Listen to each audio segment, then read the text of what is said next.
Okay, worldviews. A worldview is really exactly what it sounds like. It's your overall view of the world, how you see it. Not so much a physical view of the world as a philosophical one. Like, how do you perceive the world around you based on your most core beliefs and values and assumptions? So, for example, naturalism is a worldview.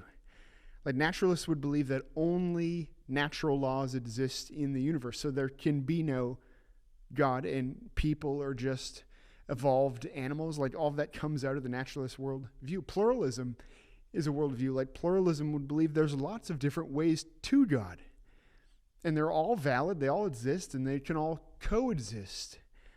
Very differently, Christianity is a worldview. Christians believe things like the world was created by God and humans were created by God with worth and dignity and value, and the Bible is the infallible, authoritative word of God, and Jesus is the only way to God.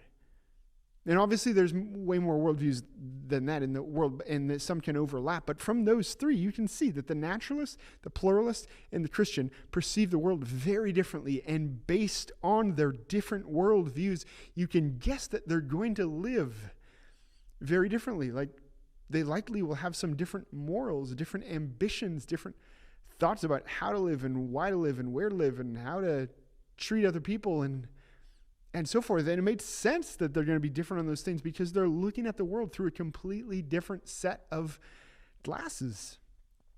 And all of this means that the task of the Christian then, and a very important task, is that we work to understand the worldviews of the people around us so that we can understand how their worldviews are different than ours, different than the biblical worldview. I mean, to try and preach the gospel to someone who fundamentally understands and sees the world differently, I mean, it's possible because it's by the Spirit, but it's an uphill battle. If we can understand the lenses through which they are seeing the world, then we can begin to share our faith in a way that meets and confronts those fundamental beliefs, that we actually engage with their worldview, like at the foundation of why they do the things we do.